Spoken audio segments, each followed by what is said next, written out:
રાજકોટ રીબડા ગામમાં આજે વહેલી સવારે અમિત ખૂટે પોતાની જ વાડીમાં આત્મહત્યા કરીને જીવ ટૂંકાવ્યું।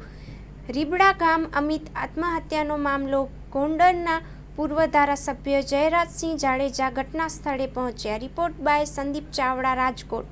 મારું નામ ગોવિંદભાઈ સકપરિયા, રીબડા ગામ મારા શેઢાની જ વાડી છે। જે અમિત ખૂટ જે આપઘાત કર્યો ને, આ બધું અનુરુદ્ધસિંહનું કાવતરું અને એને જ આ બધું આખું પ્લાનિંગ કરીને આ છોકરાને મરવી નાખ્યો છે।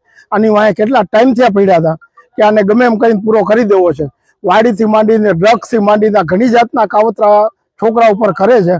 અનુરુદ્ધસિંહનો ધંધો જ આ છે। આજુબાજુમાં કેટલાય ગામમાં આનો પ્રોબ્લેમ છે અને આ છોકરાને જે આપઘાત કરવા અને આપઘાત કરાવ્યો છે એનો પોતે જ ભેગો રહીને કરાવ્યો છે આપઘાત।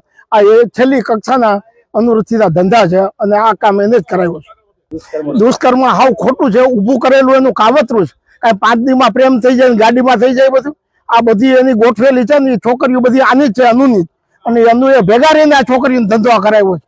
આ મા પાપી છે, આને કુદરત સજા આપશે જ। આ છોકરો નિર્દોષ છે, એનો કોઈ વાંક જ નથી। આ વાઘરીના જ બધા ધંધા છે, આને જે મરાવવાનો છે અનુના જ ધંધા છે અને એ પાપ એને ભોગવવું જ પડશે, કુદરત એને છોડશે જ નહીં। અને છોકરીઓ છે ને આને પૈસા દઈને ઊભી કરેલી છે।